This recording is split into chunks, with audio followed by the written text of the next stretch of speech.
Fellow Nigerians, I am greatly heartbroken as I address a national catastrophe presently befalling us as a nation.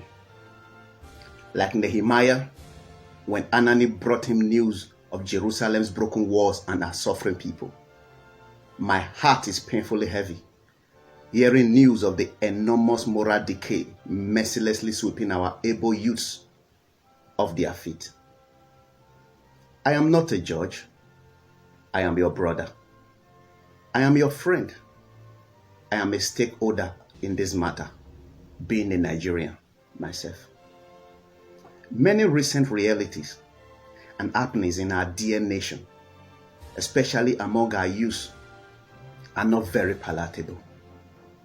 In the quest for quick wit and societal relevance, a massive percentage of our young brothers are on a mass exodus into internet frauds and blood money rituals.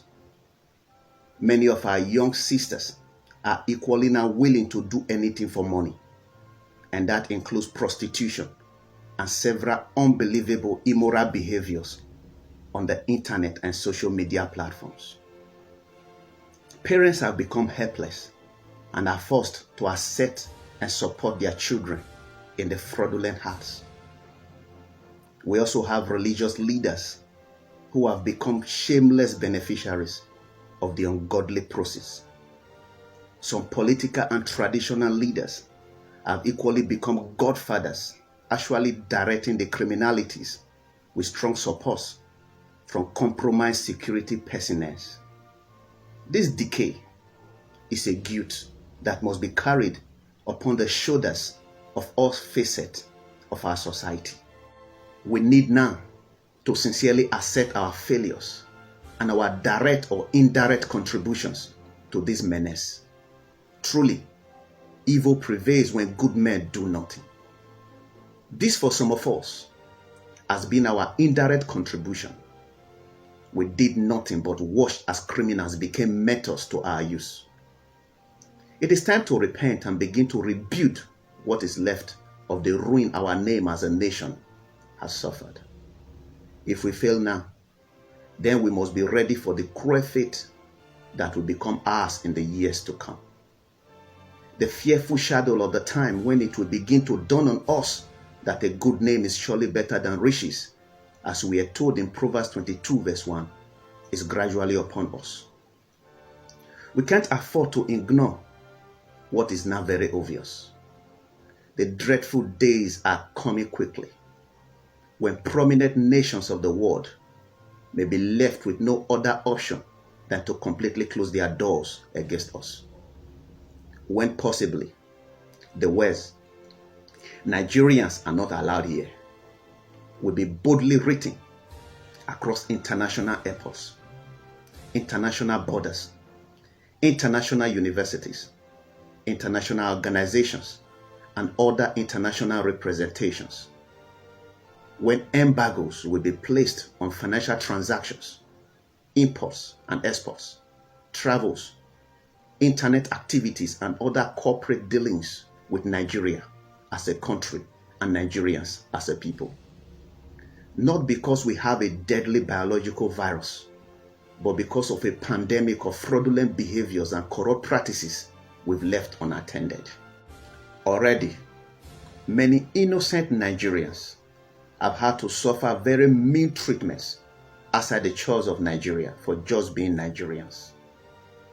Even as a clergy, I have had an inquiry for an accommodation turned down in Ghana, a fellow West African country, because I'm a Nigerian. We don't have the right to blame anybody or nations who presently treat us like lepers. Of course, we cannot set our house on fire and run into the houses of our neighbors with the torches of fire still in our hands. It is proper that we first drop the fire torches in our hands to convince our neighbors that we have come to their homes as peaceful visitors. We must begin now to quench this fire that is engulfing our nation, put our house in order, and clean up our name to avoid a complete descent into national abyss. This is a fight we must fight for the future generations of our great nation. Every one of us should be ready to unsheath our swords and fight in all our spheres of influence. These fights must become the discussion of the politicians, the message of the preachers, the prayer of the intercessors, the song of the singers, the book of the writers, the drama of the actors, the comedy of the comedians, the skit of the skit makers, the subject of the teachers, the drawing of the artists, and if possible, the injection of the doctors. This is a common enemy, a national emergency, a brutal moral pandemic that must be treated as such with all the seriousness required. It is my prayer that we win this battle quickly enough and turn our ship around in time before finally hitting the rock. It is not true that there is no other work available for the youth, hence their decision to resort to internet frauds and blood money rituals. That's a lie from hell and Satan's deceptive bait. It is simply the spirit of greed that has invaded the hearts of our youth. Our fathers fought many battles for us as a nation in the past. We owe a debt to the generations after us to fight this battle and leave a name for them, which they will be proud of in the committee of nations. May God bless Nigerian youth, and may God bless the Federal Republic of Nigeria. Thank you.